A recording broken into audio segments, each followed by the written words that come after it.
Kristine Zedek, and today I'm going to invite you to join me for a date with Khajuraho. The only reason I say date is because Khajuraho, or Khajurpura as it was known in the ancient times, derives its name from the date palms that adorn the city gates. This land of temples is not only known for its magnificent structures, but also for the mystery on why and how they were built.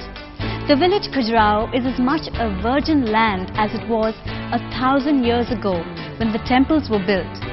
Even after a millennium, the stones tell a story that we will discover together on our date.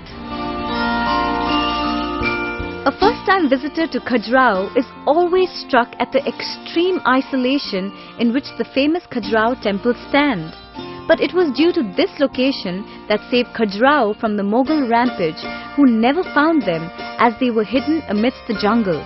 And it was only in the 19th century that the world outside of India and of much of India itself became familiar with the temples. The British captain T.S. Burt of the Asiatic Society rediscovered them in 1838.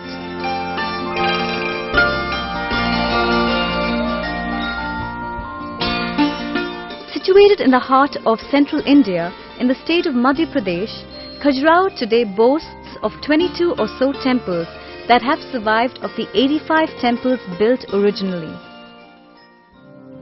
There are a number of interesting legends regarding the origin of the Khajuraho temples. According to one, the temples were constructed by Chandravarman, the founder of the Chandela dynasty, who was born to Hemvati. It is said that the beautiful Hemvati was ravished by the moon god Chandrama, who assured her that their union would produce a son who would one day become an illustrious king. Chandravarman at a young age achieved a series of brilliant victories and founded what would rule central India for the next 200 years. At his mother's request, he began the building of 85 glorious temples with lakes and gardens at Khajuraho. Today, the temples of Khajuraho are a World Heritage Site and are divided into 3 geographical groups, which are the Western, Eastern and the Southern. The Western group has the most notable structures. These temples were built when the Chandelas were expanding their empire. Khajuraho may have been the cultural or religious capital of the Chandelas, because apart from the temples, excavations have not yielded the remains of a town, which would befit the size and grandeur of a capital. There is virtually no trace of any residential buildings or those used for public purposes.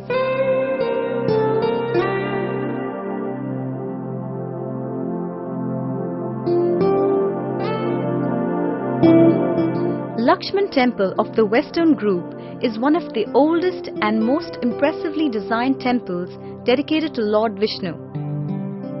It is also one of the most exquisitely decorated, covered almost completely with images of over 600 gods.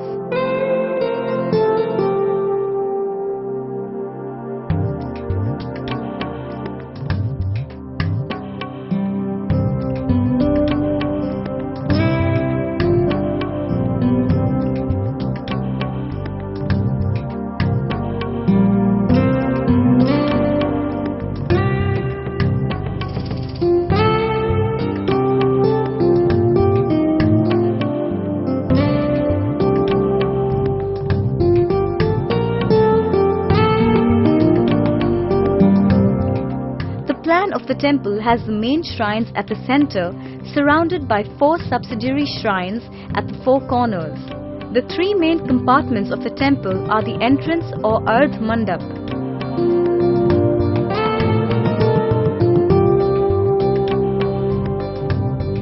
the assembly hall or mandap used as a dance floor or for rituals, and an inner sanctum, Garbh Graha.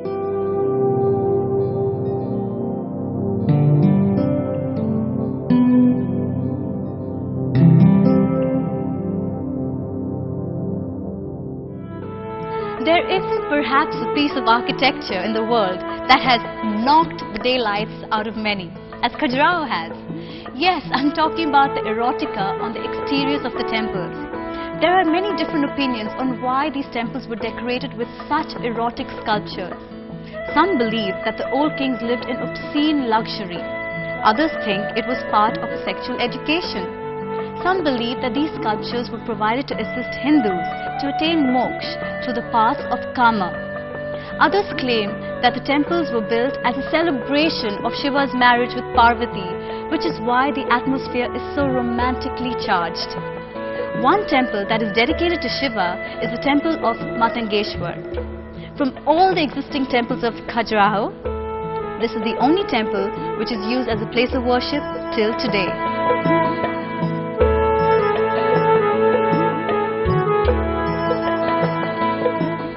Ibn Battuta, the Arabic traveller, he visited Khajuraho in 1335 and he saw a long pond there around which were temples, and he says that the idols of these are mutilated.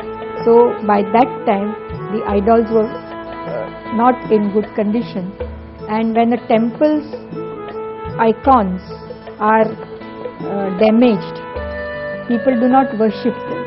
So the temples were not under worship. But there is that one temple, Matangeshwar, which continued to be under worship, which is still so now. Pratap Singh, Chhatarpur Maharaja, in the 19th century, very much patronized this temple. There is also a rather charming ritual followed every year at the Matangeshwar Temple. Every year, 1 month before Mahashivratri, the head priest of the temple actually goes round to surrounding villages, nowadays on a motorcycle, asking devotees to attend the marriage of Shiva. The village of Khajuraho thinks of itself as the family of Himavit, Parvati's father, and makes preparations for the wedding in traditional style. This includes the counting out of 1,10,021 grains of sacred rice to be showered on the married couple after the marriage. The temples of Khajuraho depict many aspects of life. Erotica is only one part of it. Perhaps the central theme is woman. She is seen writing letters, applying kohl to her eyes, dancing with joyous abandon, or just playing with her child. She is innocent, infinitely seductive, and even beautiful. Like Matangeshwar and Lakshmana, Kandariya and Jagdambi temples stand next to each other.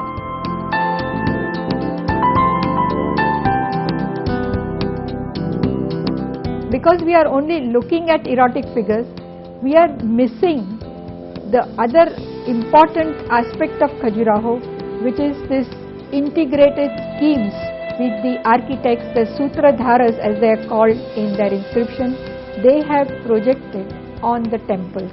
And through that imagery, they are trying to give philosophical systems in the sculptural schemes of these temples.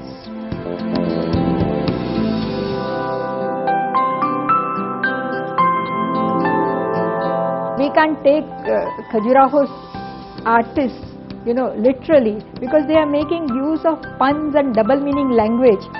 This is an erudite culture. We are in the heart of erudite court culture, sophisticated people who have built these temples, who have patronized these temples, and they were fond of, say, even grammar, because they respected grammarians because of two meanings which they wanted to study of the words. Khajura means a scorpion as well as the date palm tree.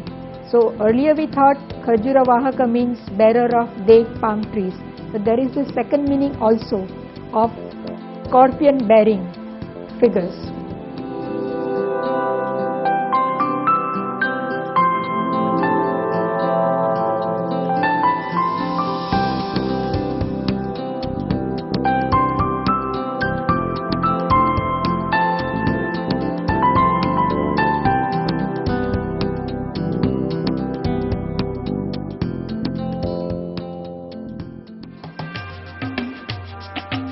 Coming up, the southern group and the Jain temples of Khajuraho.